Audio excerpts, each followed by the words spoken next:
Hi, babes. Listen up. You landed here at the Peripeteia podcast, and I'm so glad to have you. Enjoy these real girl talk conversations about the things that matter, from the ordinary to the extraordinary, and every plot twist in between. I welcome you. Life has a way of throwing us curveballs, and these are the stories of female resilience while navigating change with newfound purpose. This is Peripeteia. I'm so glad you're here. Let's embark on this journey together. Here we go. Thank you for coming, Laura. Oh my gosh, it's so nice to see you. We were just chatting, and as I said, I read Stash, so I know you and I'm in love with you, and I fell off my chair when you said yes to doing the podcast. So thank you. My podcast is brand new, and so I wanted to ask you first, when did you start yours, the only one in the room, and what was your motivation for starting that? Because I'm learning it's quite an endeavor. It is quite an endeavor. First of all, thank you for having me on your first season of your podcast. It's very special.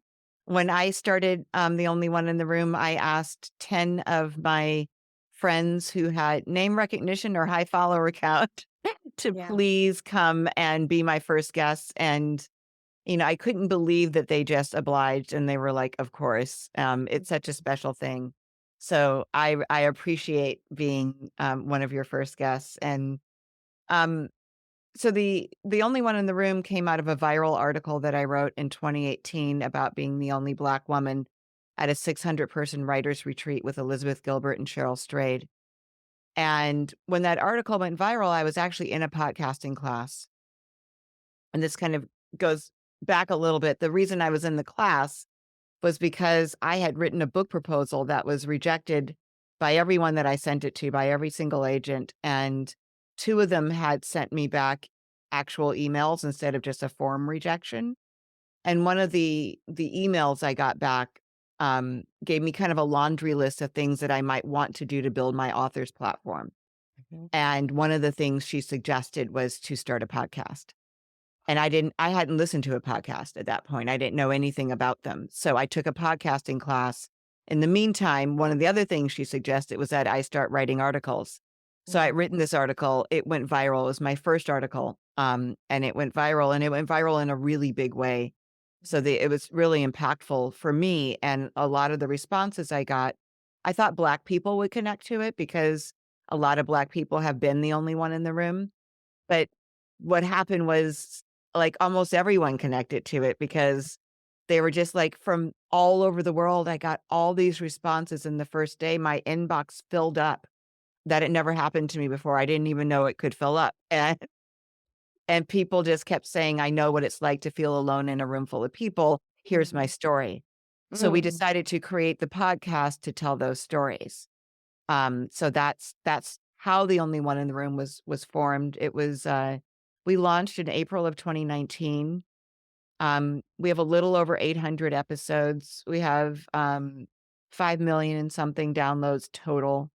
So and we've been written up in different, podcasting journals and lots of recommends, which is really cool. And it's a storytelling podcast. I love it. I love it. It all's coming together. First of all, I had the opportunity to meet Elizabeth Gilbert at a She Recovers conference last fall. Yeah. I, of course, fell off my chair and did everything wrong. And she was very gracious, and we ended up being able to connect. But the whole thing about She Recovers, the theme was sharing our stories, or our stories are our strengths. And I know we both have recovery stories. I'm a huge believer in that stories heal. So, and I'm a writer also, and I would love to write someday. So I feel thanks. This is free consulting. First of all, I didn't think to bring people in with the most followers, although add that to the list for second season. I just brought in people that I wanted to talk to. So it's interesting. There's 12 episodes on this first season, and Yeah. some of them are my middle school youth group leader, from a small town. Right. Nobody knows. They're Right. just people that I wanted to connect with. But the people I really mostly want to connect with are storytellers, and they are writers like you, and they're people that I fell in love with through reading their Uh, work. So that is definitely you. And I just think it's it's beautiful that you've been able to do that. And I've listened to your podcast too. I think it's great. I mean, this idea of feeling alone, I guess, Mhm. right? Feeling alone. Or One, othered, yeah. yeah, or othered. Yeah. Yeah. And I want to just ask about this because in your book, you talk about like internalized racism. And I want to know what that means to you because I wouldn't have the same understanding of that. Right. I'm sorry, I'm laughing because the publisher wrote that, and I Oh, wanna know oh, what it means. I mean, someone at Simon& and Schuster read my book and decided that that was the right paragraph to write there, yeah. and I was kinda like, "Internalized racism, so what does that mean?" Yeah. And I guess what it means is, that I kept it inside when there was racism around me Mm, growing up, and that I didn't, or that because I'm part of this system where racism is so intrinsic, I accept it as part mm. of life. I don't know. Yeah. You know what? That's And I interesting. think that's so funny that that's what you know, You're like, of all the things you could ask about, why? it's great. It's wonderful. No one's ever asked me that, so that's perfect. Well, I love that. So that's I was gonna say, has anybody ever asked you that? So the other No. thing is when we were deciding what to talk about, I mean, there were so many avenues where we could go because I know you have a recovery story. I know you have like a divorce story. And I know, I mean, you've got an entrepreneur story, of writing a memoir story. Like there's so many things we could talk about. But I asked you if I wanted this to feel new to you. I know you've been on a lot, you host a podcast, you've been on all the podcasts, you've Yeah. done the circuit with your book tour, and I wanted this to feel like new to you. And so I gave you the opportunity, and you said the same thing. You said, thanks. And nobody's asked that. And what I That's would right. really like to talk about is you have a birthday coming up, and I'm hoping that this can air in your birthday week, is my goal. Oh, that'd be awesome. So you have a milestone birthday coming up. Tell us I about that. I do, and, I really appreciate you reaching out to see what might be fun for me to talk about on your show, because that's not always the case. Usually people have an agenda, which is fine, and it's typically more on, like, the tabloid level of the book because there's a lot of vulnerability and intimacy in there, and they wanna know more about the divorce or the addiction or my kids, Mhm. which I talk about, within the confines of the book. I don't really talk about my family now, but I just really appreciated you asking me that, and I was like, "What a great prep question." Um, and I'll just say one thing really quickly about, your podcast guests, and I love that your middle school was it? Middle Yeah, school like my youth group. youth group, yes. Yeah. I love that, and that's where I am now, is I'm really just bringing on people who have great stories. I'm not worried about follower count or, name recognition, and, the hardest thing about launching a podcast is making it discoverable, Yeah. and that's why I chose to try to Yeah. find people with great stories and high follower count or name recognition, but really, it's word of mouth. It's people sharing it. Like, that's really how you make it discoverable. So you gotta make a great podcast so that Yeah. people wanna share it, which is, I'm sure, what you're doing. So Yeah. No, I love it. And I feel like there's extraordinary stories in ordinary lives too, yeah. right? Yes. Yeah. So, but yeah, I mean, to get people can help by listening, rating, sharing, reviewing, like all the things. And if these are great stories, I want it to get in the headphones of everybody listening, Mhm. right? So if there's some people that have larger followings that can automatically raise it up so it can reach more women and heal more women and hear more stories and feel less alone. Yes. That is, of course, ultimately the goal. And I should have some strategy around that as well. I mean, So kind of, but also just launching with that in mind, the strategy will come. Like, you'll yeah, see what's working and what isn't, and, um, yeah, it's really exciting. I'm really glad you're doing this. thank you for being my cheerleader. Now I'm going to set up a follow-up call with you Ye for yes, some yes, more. Yeah. absolutely. So back to my birthday, and we touched on recovery a little bit. So I'm in a sober support group, um, where in this group, like, we guide other people through the steps and traditions of the group. So I have 10 women that I'm doing that with now. And the every month we all meet in person, some on Zoom, but mainly in person, and just check in with each other. And the conversation with the last check-in kept going back to aging and Mm, menopause and how it was impacting their recovery mhm. because the two are really intertwined. Like I remember I got sober when I was 44. I was 43 and then I turned 44 just a couple weeks later. And I was in one of those support group meetings and there were women, in my mind, they're old, right? They're probably my age now, Right. but Right. I'm looking at them thinking, oh, this is like an older women's meeting. And they were all talking about how lucky they were that they drank through menopause because they don't know if they could have gotten through it otherwise. And I'm like, well, damn, I'm not going to get to do that. That Yeah. sucks that they're all Right. excited that they were able to they didn't stop drinking basically until after they went through menopause. And I hadn't had any symptoms of anything at that point, and I don't even think I was perimenopausal then. I was actually one of those really nice reprieves between Mm. having babies and, you know, then descending into menopause. But, um, I th so I turned 60 in August. That's how old I'll be in August. Nobody's gonna believe that, by the way, just so you know. But okay, if you say so, you're turning Thank you. 60. Thank I would you. never have guessed it. My Aw, that's so great. That's It's so just great to hear. true. Yeah. I mean, and it is and it isn't, like, if people did guess it, like, is that a bad thing that they Right. guess my age? Because, Right. like, what's wrong with looking your age? Right. There's but I do a lot, to stay fit and well and, keep my skin glowing, and I try to take really good care of myself, and I try to take really good care of myself externally and internally. Mhm. Um, I think that my recovery has a lot to do with that because it's part of my routine and it's Mm. part of what keeps me mentally stable and well is like food prep, which I do on Sundays, and my daily workouts and meditating. Like these are all things that and drinking a lot of water. Water. Cheers. Yes.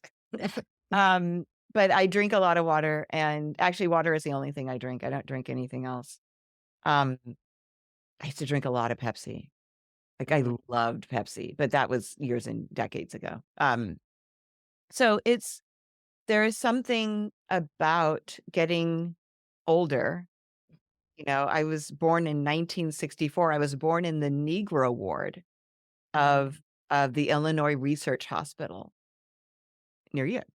Yeah. No, I'm shocked. I've never heard of such a thing, really, Yeah. that it was separate, Oh, but yet yeah. babies couldn't be Yeah. breastfeed babies So my because it mom was had to contagious. wait, yeah, on a gurney in the hallway until a bed opened up in the Negro ward for her to give birth to me.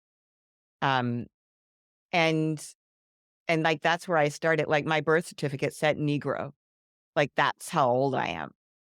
It says black now, but And that was not that long ago and not that long ago. yeah, That is like yeah, ancient history that is like in our lifetime, right? yeah. Isn't that amazing?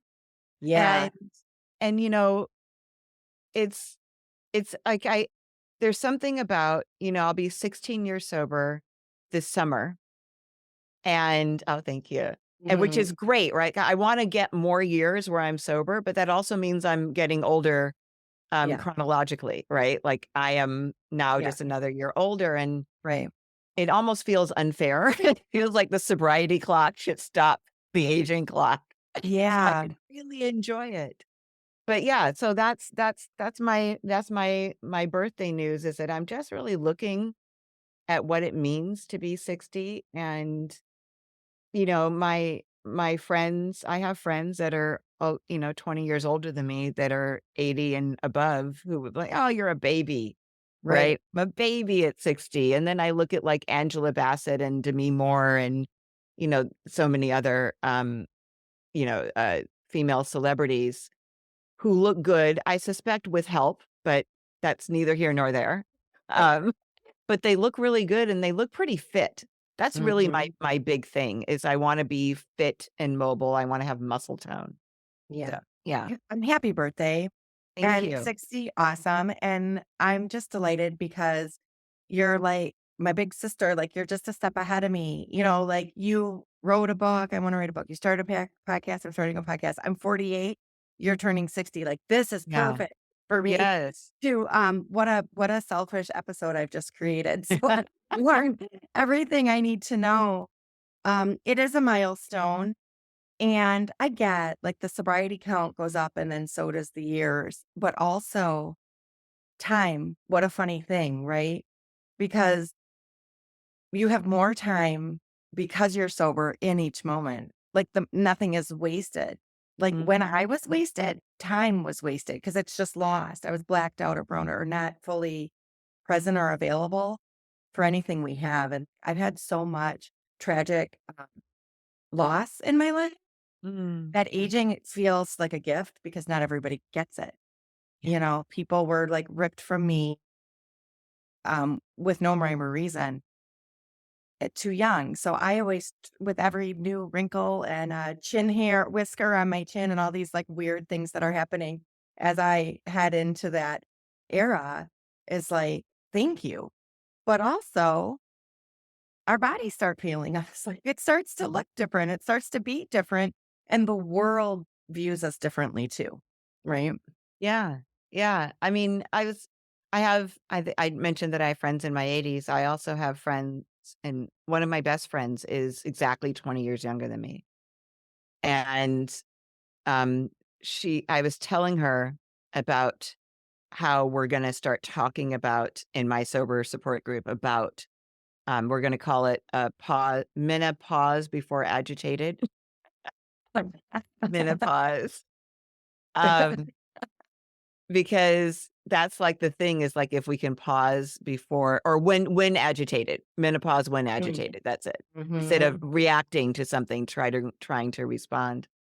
Um, and I've been a little bit of a unicorn all my life.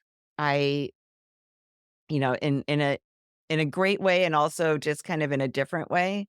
Like, I had absolutely symptomless periods. I never had a symptom with a period, which everybody told me would mean that I was in for it with menopause, like, I was Mm-hmm. gonna go through it, and I've had pretty symptomless menopause, honestly. Like, I haven't experienced anything that my peers describe Mm-hmm. happening, um, but certainly there are 2 things. I've always been super thin. I was 96 pounds, like, all the way through my teenage years, and I'm almost 5'9". Like, I'm Mm-hmm. tall to be that thin. Right. Desperate to gain weight, desperate, like, sending away for, like, weight gain supplements and that kind of thing. Mm.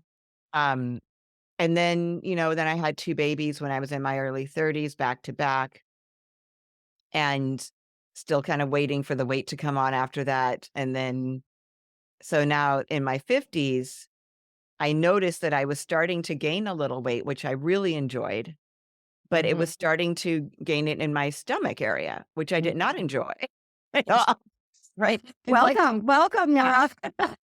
I'm like, this is the one area where I don't want any Right, weight. you're like, "I said booty," like, you've manifested this wrong, right? You're like What's happening? right. And so I was checking that out for a while. Like, I was checking out my calorie intake, which I'd never done before in the way of reducing. I'd Right. only tried to, increase it so that I could maintain whatever level weight I want it to be. And then noticing that when I ate more, like, then I weighed more and everything was like right there. And um, so what I decided to do, and this was when I was probably about your age that this started happening, was I was going to make sure that I did more to prevent it happening because I'm like, okay, the acceptance part of this is when I gain weight, I'm gonna gain it in my stomach. I don't think I can do anything about that. So Mhm. I'm just not going to gain weight. It's what it's Mhm. gonna be, which Mhm. that I need to work out 5 days a week as hard as I work out, which means I needed to watch what I ate instead of just eating anything that I felt like eating, which is what I'd done until Yeah. then. And or at any time that I felt like eating it. So I shifted. I became plant-based like 4 years ago. So I'm a plant-based eater, but, Mhm. that was startling to me that this was something that I felt like, "Oh, that's never gonna be my thing," because it's never been my thing, and then all of a sudden it was my thing. And then skin elasticity, like, that's also changed.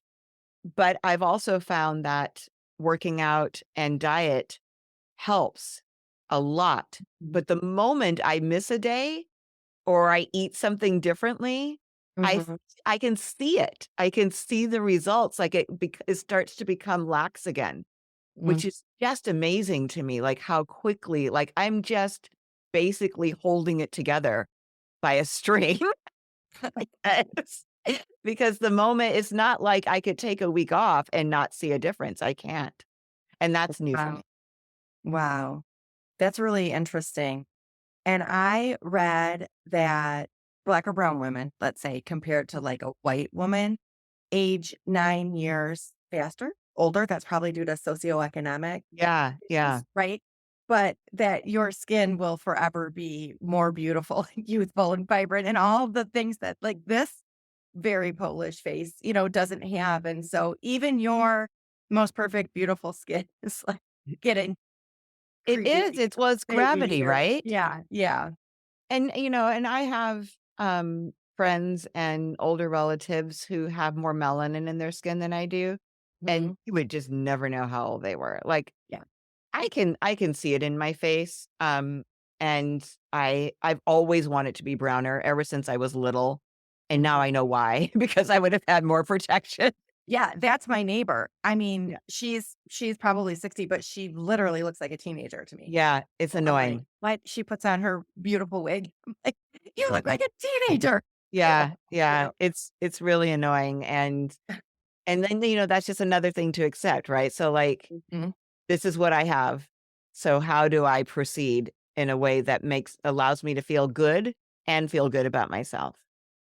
Yeah, I feel like your recovery tools have translated very well into your Yeah, aging tools with accepting the things that you cannot change and doing something about the things that you can. And you yeah, are. And that's really interesting.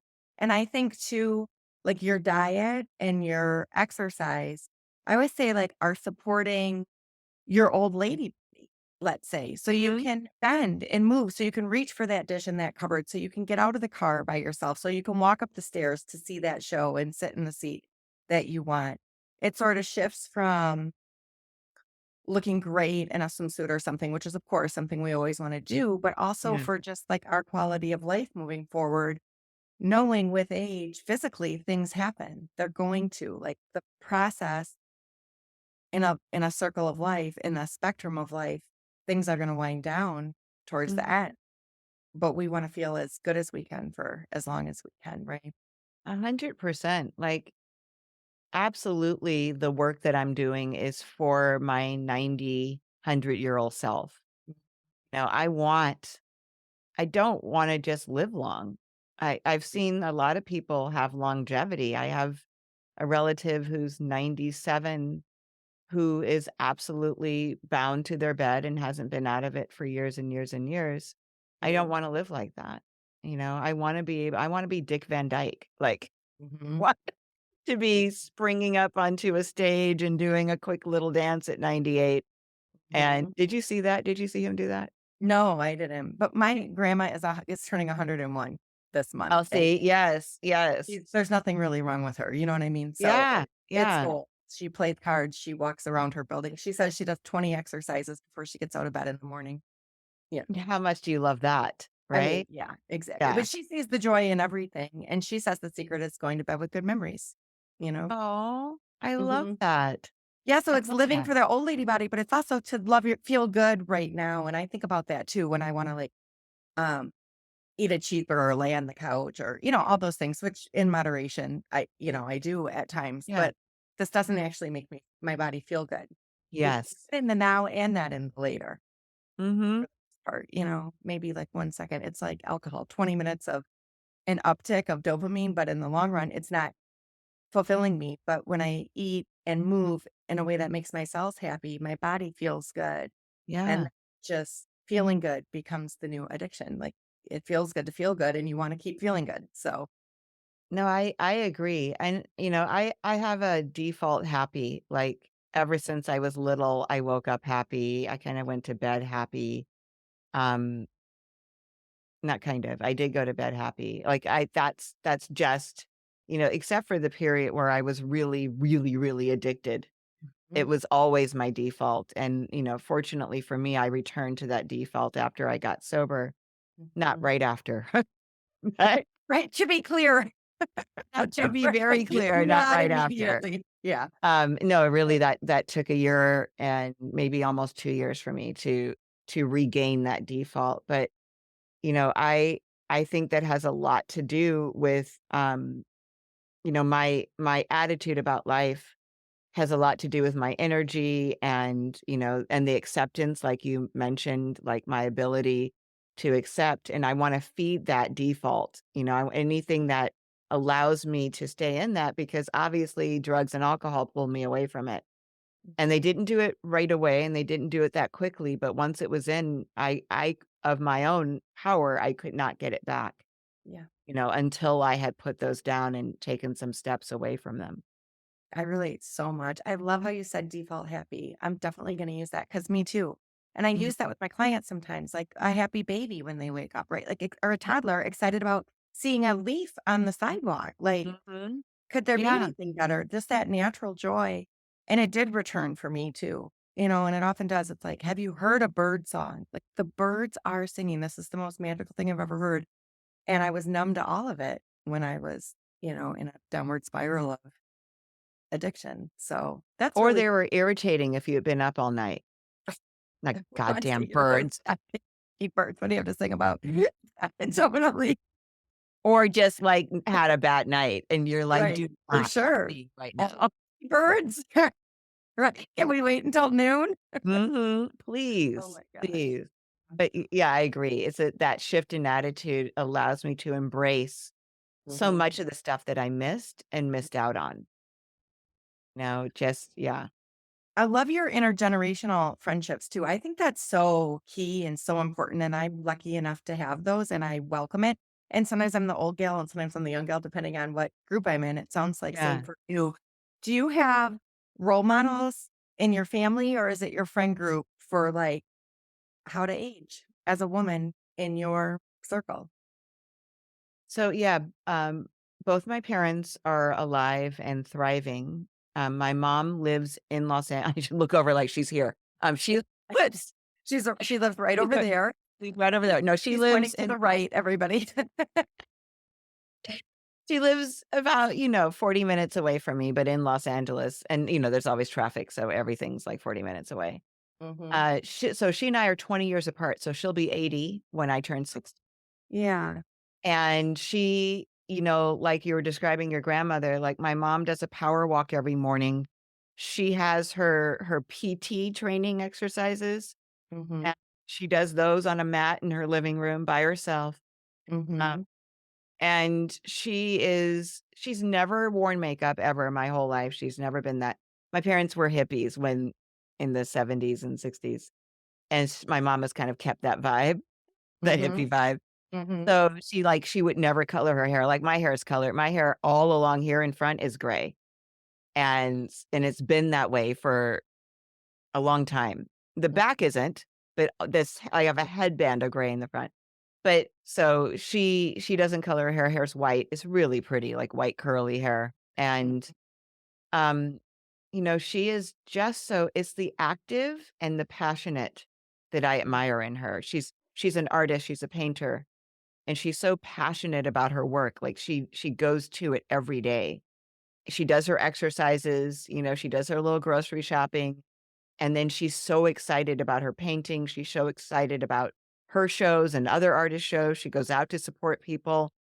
Um, I wanna be that, I don't wanna be, stuck inside ever. I wanna be out and about like she is. And I'll say that I think I'm an introverted extrovert because I don't even like leaving my house. I really don't. But once I'm out, I'm very friendly and it's fine. But I don't really ever have a desire like, oh, I need to go like be around people. That's never been a thought in my head. It's so much work to get off the couch. And if there's traffic, Yeah, I forget about it. just But sit I right. I do want those options, I wanna keep those options open, and then my dad's 84. He's an HIV doctor in Florida. He's been doing that since the '80s, and he loves it, and he does not exercise at all, but, like, when he comes here, he visits quite frequently, and he won't run around the court, but he'll shoot baskets with my boys. Like, he does not he looks like he's my age. People think that he's like my boyfriend when we're out because he looks really young and his attitude is young and he moves like a young person. So they are my Yeah, goals within my family. they're active and they have purpose and passion even Yeah. at older age. They've got that. Yes. Yeah. Yeah. I love that. I just heard something about art. Um, buy art from artists that are still alive. I heard something and it's like, Yes, yeah, right? yeah. Let them know that you appreciate them and let them benefit from it. You don't have to wait till they're gone to buy their art and have it on your wall. And, you know, Yeah. your mom's still out there doing that. And she's so like, she lives for the compliments about her work. Like, But she really does. imagine, it's like how I feel Yes. about your book. Like, if somebody sees it and knows it and appreciates it, and it's so personal to you, Yeah. Yes. right? It's so Yes. much effort and it's so vulnerable. It's complete exposure. Yeah. And somebody Yeah. says, you belong, you accept here. I love you. I actually really see you. I hear you and I love you. You're one of mine. Come here. It's Yeah. like I imagine it be the same with as a It like is. or Yeah, it absolutely is. Like, she puts her soul into her paintings, and they're all personal. They're all memories or, you know, scenes from that were described to her as a child. Like, sometimes she'll paint about her grandparents, but they're all these really rich, beautiful, personal, pourings into the canvas, and you're absolutely right. It's when somebody sees it and appreciates it, it's like they see and appreciate her. Yeah, when she paints about her grandparents, did she know her grandparents or was that passed down through story? both. She did know them, but there were also stories about them as young people Mm. that she really enjoyed listening to, and, so there's one in particular that's a story of a it also because everybody grew up in Chicago. All my family's from Chicago. When you get here, you better be getting off the Yes. couch and going to dinner with me. Oh, you know I will. I will leave my house for you. Yes. But there was this chicken place, and it was out past Glencoe. I don't know where beyond that it was. Oh, and there's a name for I can't remember what the name is, but, um, it was really just a shack, like, literally a shack, and Black people would drive from everywhere to converge at this place on Sundays after church, and there was standing room only because you literally couldn't sit down because everybody was elbow to elbow, and they would be eating this chicken in this shack and dressed in their church clothes, sweating, even if it was cold outside because so many people, just standing there together, and she painted that. She painted that Oh, memory. She never saw it, but they mhm. talked about it a lot. Oh my gosh. I love that. I feel a theme here of like an elder, let's say, if that's where we're headed, like Mm. an elder's role is a storyteller. And Yes. you are, and as I said, like my grandma said, go to bed with good memories or whatever, it passing the memories. And she created a memory that wasn't even hers, right? Mm, But yes, it's like yes. through the generations, it's in the blood. Maybe we carry trauma that way, but maybe we carry beautiful memories and stories and redemption and healing and belonging. I mean, this little shack feels like people want a place to gather. But again, people want a place to belong where they Yeah. feel they're not the only one in the room, right? Right. One in the shack. Not the only one in the shack. They definitely weren't the only ones, but you're absolutely right. I love that. I love that take on it. So thank you for that. Yeah, it's like legacy. So if you think Mhm. that as aging, and I feel like you've already done a really good piece of this by having your podcast and having your book and having your groups where you're sharing with other women. uh, for your boys or your family. You're creating a legacy in that way. So do you think about that? Like 60 feels different than 50, right? Like Yes. it's a different era. You're entering into a different era, maybe more twilight or something. I don't know that the child rearing is in a different place, right? Like the career, Yeah. even you've reached some big heights in your career. And what does 60s look like for you? I really don't know what it's gonna be like.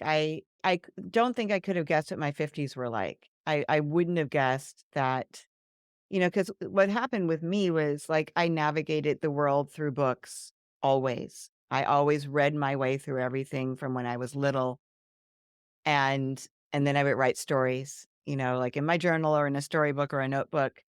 And I did that all my life, and then when I got sober, I couldn't write or read for pleasure anymore. It just like something snapped closed in me. And I decided at first it really scared me. And I'm like, okay, I'm not going to address this right now Mhm, because getting sober is really hard and I need to be a mama to my boys. So I'm going to mhm, concentrate on those two things and this will come back. This is what I'm telling myself. I'm like coaching myself through. And mhm, then it was like 2 years, and then it was 3 years, and then it was 4 years, and I still couldn't write anything other than an email. And I couldn't read anything, longer than a paragraph for pleasure. So I started taking these classes, writing classes, because I mhm, know in classes, 1, you have pages due, and 2, you have to read your peers' work. mhm, So I was like, "This might just, start the juices flowing again." Like, maybe because I'm forcing it, if somebody is starving and they can't just, like, eat a meal, but you give them, bits at a time until their body gets hungry again. mhm, That's what I thought I would do with reading and writing, and I honestly, I did that for, like, 5 years, and I was starting to get discouraged. mhm, Um, and a friend of mine sent me Gone Girl when it came out, mhm, and I put it on my nightstand with all the books that I'd hoped to read but would never read because I can't read anymore. And I read it in a couple of days, and I was like, "Okay, okay, this feels better. This feels like more normal."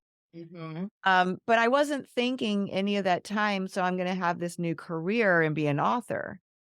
But mm, out of these writing classes, I was accumulating pages of what would be a memoir.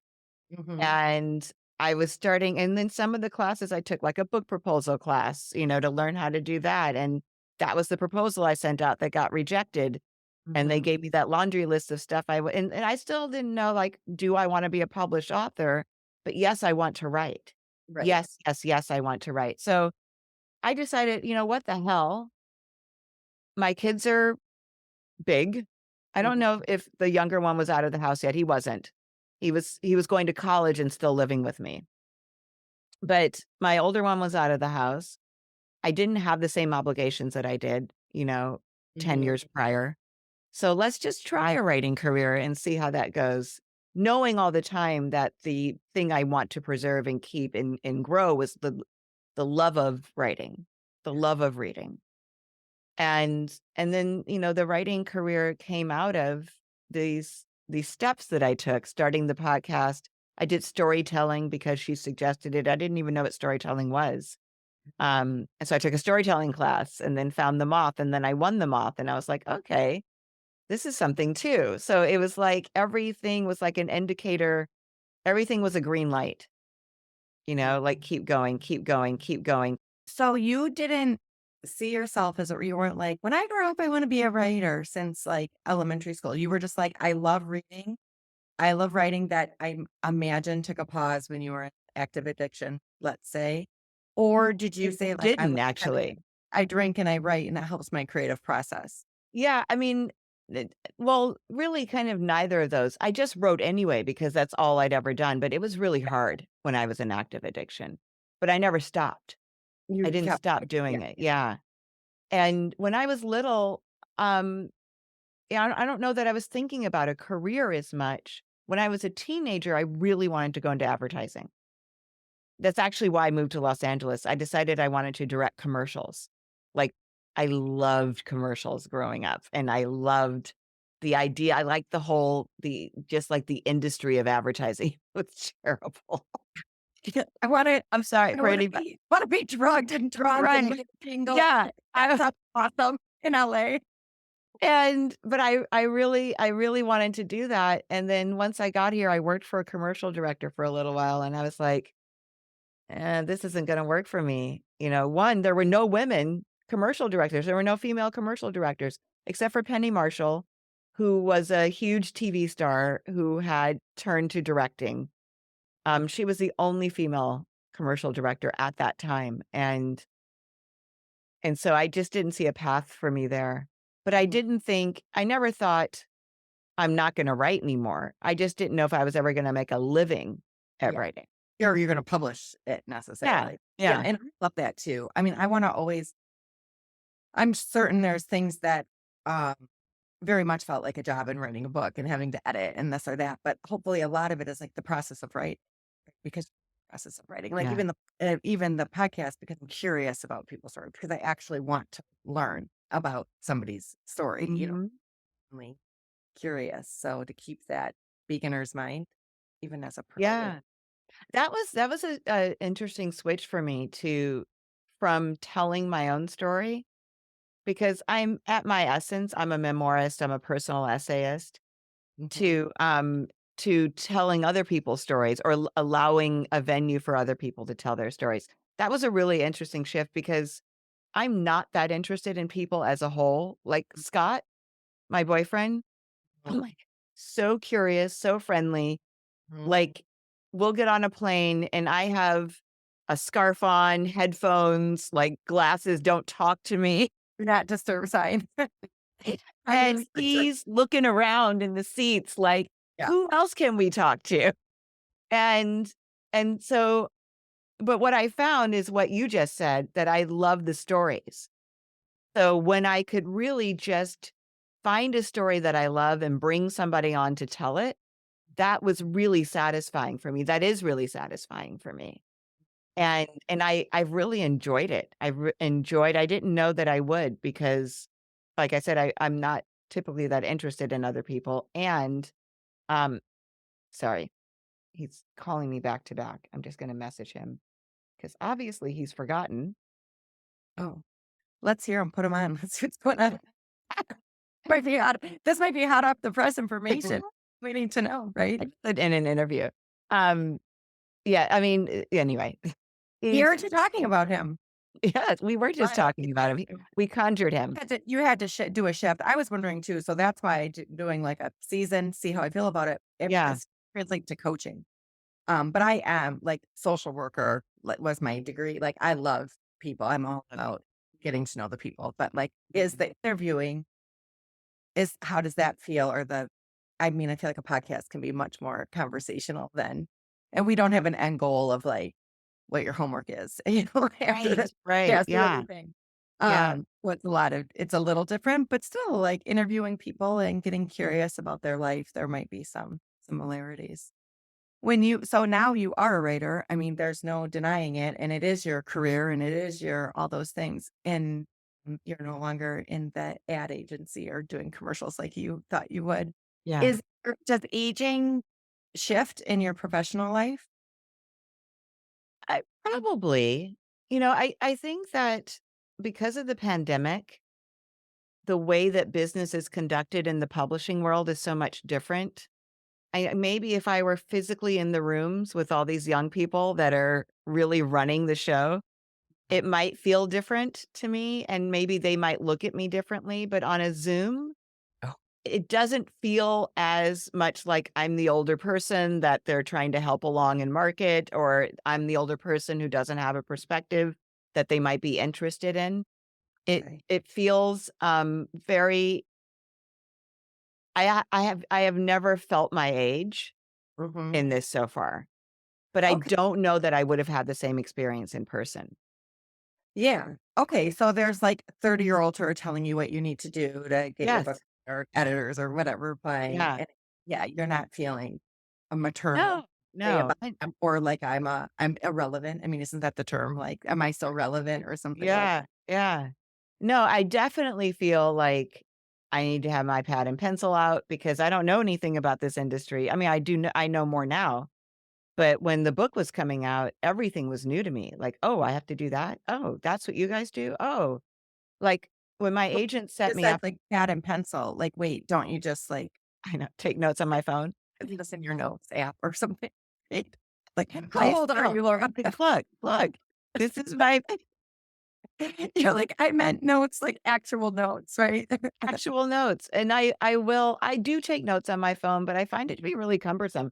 I really like my notepad much better, Yeah. and yeah, I mean, there's just so many things I didn't know about the industry. I didn't really know how a book was made, a published book, not a self-published book, because that's a little bit easier, but, and or there's less I don't know this easier, but there's less involved when you're self-publishing than when there's a publishing house at the wheel. And so I'm absolutely a sponge. And I think that might be helpful to them because I'm not like, you whippersnapper, don't tell me what to do. Like whippersnapper is like a word that nobody knows anymore anyway. Right. Right. I mean, I hear you. But I don't ever think that. I just think, oh, this is the marketing expert that's now telling me what I Mhm. should be doing. Oh, this is the publicity expert that's telling me. Well, this is cool because you don't have, like, reverse ageism to them or Yeah. whatever. You're Yeah, not like, "You're young, you don't know anything." You're like, "I respect that you would be the expert in marketing, and I would not. This doesn't have anything exactly. to do with age. It's, based on our experiences," right? And Yeah, then you don't have, internalized ageism either, I don't. like you do the racism, as we know. Yes. What about culture and society in general? And, oh my gosh, especially LA, isn't that the land of the youth? And, like, youth and beauty is gold, like cash, and um, you age out of that. Are you looked at differently? Does it feel different? So one huge shift is I don't get hit on anymore. And that I think started in my 50s where before, kind of wherever if I was like in the grocery store for an hour, somebody would come up and say something that was flirtatious or maybe even just like a straight hit like can I get your phone number? Um it never ever happens to me anymore unless I'm back east or in Mm, Europe. mm, In Europe, I definitely get hit on, and, mhm. like, I was in Washington, DC for a book event, and my Uber driver hit on me, and I was like, "What?" From the airport, like, I hadn't been hit on in so long. It, like it was jarring. I 'Cause there's this invisibility cloak that happens, and I know a lot of people talk about that, but that was that and to be perfectly frank, even though my ego likes the idea that people wanted to flirt with me, I was always uncomfortable with it. I always just wanted to kind of go through the supermarket and just do my business and leave and not have to deal with, you know, not just disappointing somebody. I don't really care so much about that, but the interaction of telling somebody no thank you. Like I always found that to be awkward. And I say no thank you because I've been in relationships since I was 27. I was married until I got into the relationship with Scott, and then he and I have been together for 16 years. So it's always a no thank you. I'm Yeah. not accepting the hit. So, Right. um, I found that to be, really interesting, relieving on one hand, but then also like, "Huh, I am just not seen by people in the same way anymore." Mm. Yeah, Yeah. I totally hear you. There's a pro and a con to the invisibility stuff, right? I was took the train the other day, and I got on and I had my ticket all ready, and it's a new system on an app. So I had to be a real whippersnapper to get this together, right? And I was so proud of myself for figuring that out and just waiting. And the conductor didn't even know I was there, didn't even see me. I didn't have to pay. I was like, well, it's kind of I guess it's kind of a benefit of like not being seen is that I got a free train ride because Right. nobody even sees me. But like I'm going downtown, so I'm looking the best I possibly can. And still Yeah, nobody yeah. sees me, you know what I mean? It's just like, interesting. Yeah, I'm sure that's especially for women who have Mhm. been for their body or their youth or their Yeah. faith, whatever, right? So Yeah. that anymore is a change. Well, and I do find that women haven't lost interest in me, and I don't mean sexually or romantically, Yeah. but women still notice me. They Yeah. notice what I'm wearing, they will come across the room, they will start conversations, but it's men. It's Yeah. men. As Yeah. soon as you said you don't get hit on, I'm like, I've been hitting on you this entire time. You know what I mean? I mean, we have a girl crush, right? And we want to dress up for each other. Like you Yeah, complimented. I'm like, thank you, because I'm not wearing it for any men here. I'm wearing it for you and Evan. right. And I love it. I love it. I Yeah. told you it needs to be in my closet. You're gonna send me the link, I right? absolutely am. Okay, Yes. good. Yes. Well, have your values changed over time? I mean, does it change with age? Oh, Attention was yeah. you were seeking Yeah. prior to marriage or something, and now it's like I've been in a long-term relationship and then in another long-term relationship, so it's different. I think that I don't know if my values have changed, but what I thought I valued has changed. Like, I think there was a societal expectation that I bought into that success looked like X, Y, and Z, and that meant, that glamorous life that I had been living for a long Mhm, time, and that was successful, and what I think now is that, if I'm honest with myself, success is health, it's, relationships with my children, with my parents, with my friends, with Scott. Um, though that's a mark of success. Serenity is a huge marker of success for me. I am so not interested in anybody's drama. mm, Like, even these women that I talked about that I'm, guiding through this work, I will help them through their drama, but I'm not at all interested in it, not even on a tabloid level. And I, I was a chronic early onset lifetime insomniac. I had a hard time sleeping, which is why I got addicted to a sleeping pill.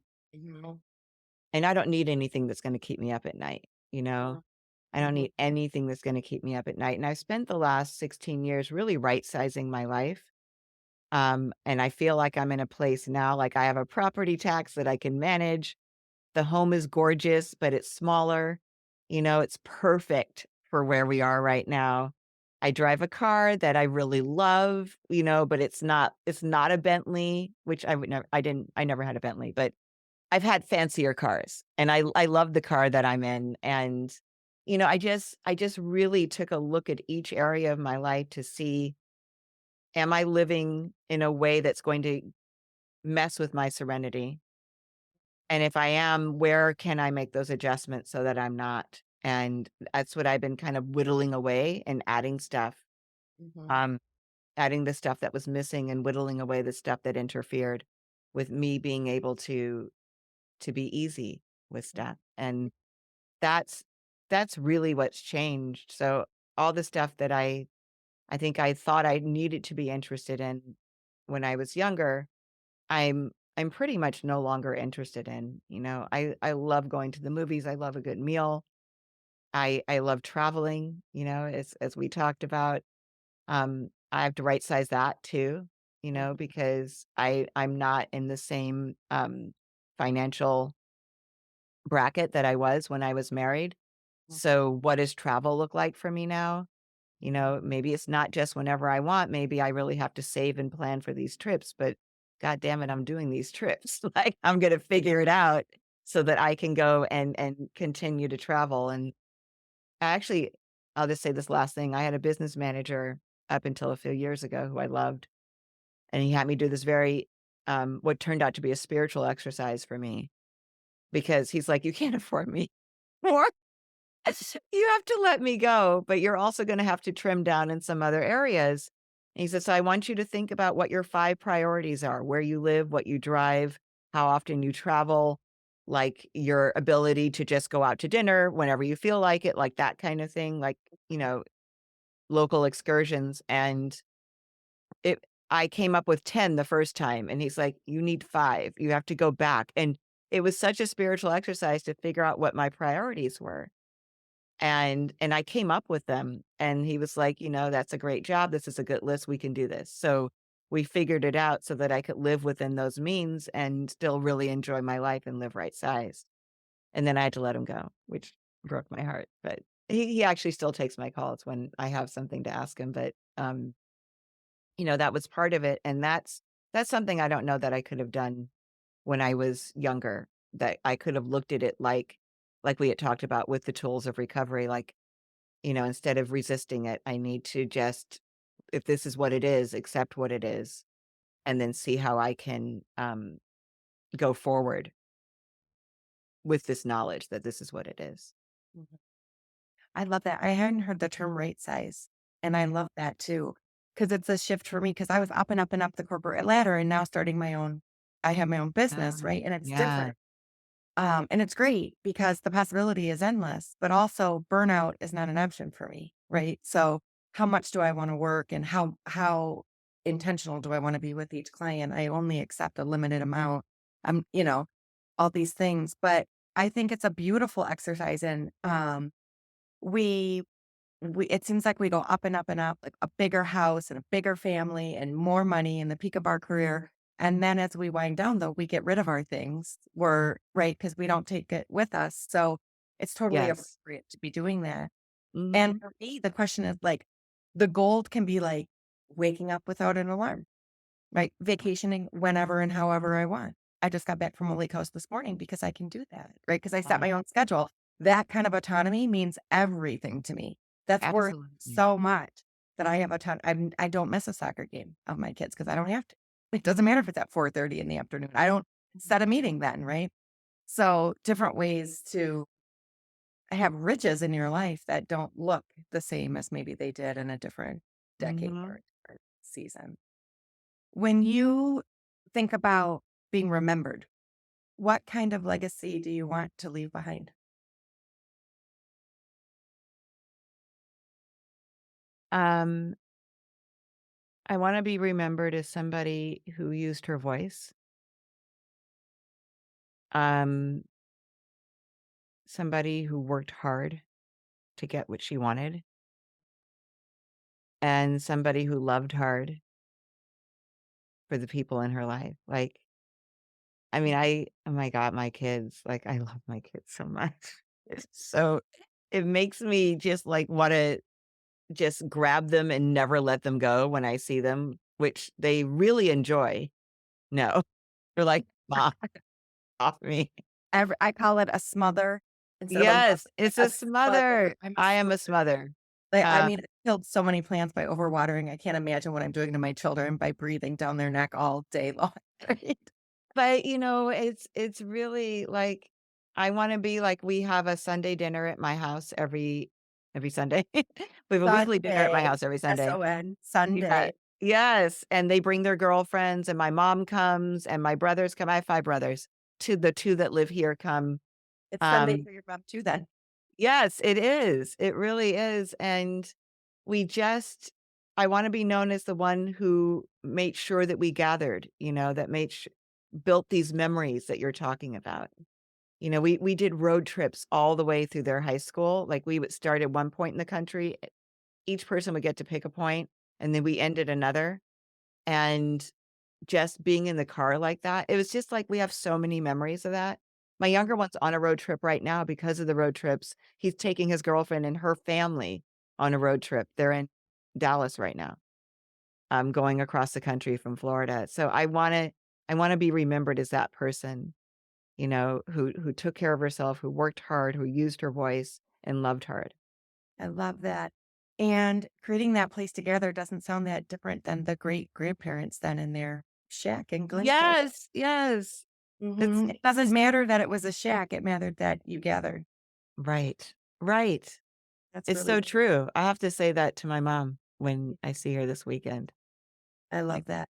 I have one more question, then I'm gonna let you go. I appreciate all of your time, but is there any wisdom that you would give your younger self if you could go back in time? Yeah, I think that with my addiction anyway, it was a lot of pretending, a lot of acting. Like, it just was required in order for me to indulge. I had to act as if this or act as if that or put on a front or, whatever it was. And And I think, acting is wonderful as an outlet. I would have told myself to keep the acting, like take a drama class. Do the acting up there, don't do it in your life. Don't Mhm. pretend in your real life, but go if there's a need to pretend or be somebody else, take the acting class, get on stage, do that stuff. But when it comes to your real life, don't pretend because there's compromise and then there's compromising yourself. And I did a lot of compromising myself. Yeah. I think it was protection for you though, in a way, like you didn't feel safe in Oh those yeah. things. So you had to put on a mask to fit in or belong or pretend that it was okay because it was supposed to be okay or it was Yeah. okay for everybody else. So why not you? Well, for sure when I was little, it was survival. But I Mhm. think when I got older, and I've known people who had to do that in order to survive who weren't like me when they got older. And I think I really needed substances Mhm. because the pretending was too hard after a while. And not everybody needs that because not everybody carries that into their adulthood the way that I did. I Mhm. never let it go, not Mhm. even a little bit. Mhm. So, but thank you for just recognizing that I needed to at first because I really did. Mhm. Yeah. Yeah. And here you are, my gosh, so beautiful, living the legacy that you want, being the person you want to be. You are doing all those things. You are using your voice. You are creating that gathering place. I mean, for your intergenerational family too. And Yeah. no doubt the work that you've done and the work that you've done in recovery, it heals the generations forward and backwards. So I think that is huge. And all of us get to benefit from you with your words and your heart and your spirit and sharing your story. So thank you for that. Oh, thank you for that. Thank you for that summary just now. That was beautiful. Yeah. I appreciate your time. I'm so grateful to you. Happy 60th birthday. I hope it's your best decade yet. And we've got lots of follow up now with each other, but I appreciate this has been a really beautiful conversation and it's helped me. It's helped me at 48 looking ahead to what my, next 10 years would look like. And I appreciate you. You're a mentor and a pioneer for me. So thanks for everything, Laura. Thank you. And that's a wrap for today's episode of the Peripeteia podcast, a talk show for women.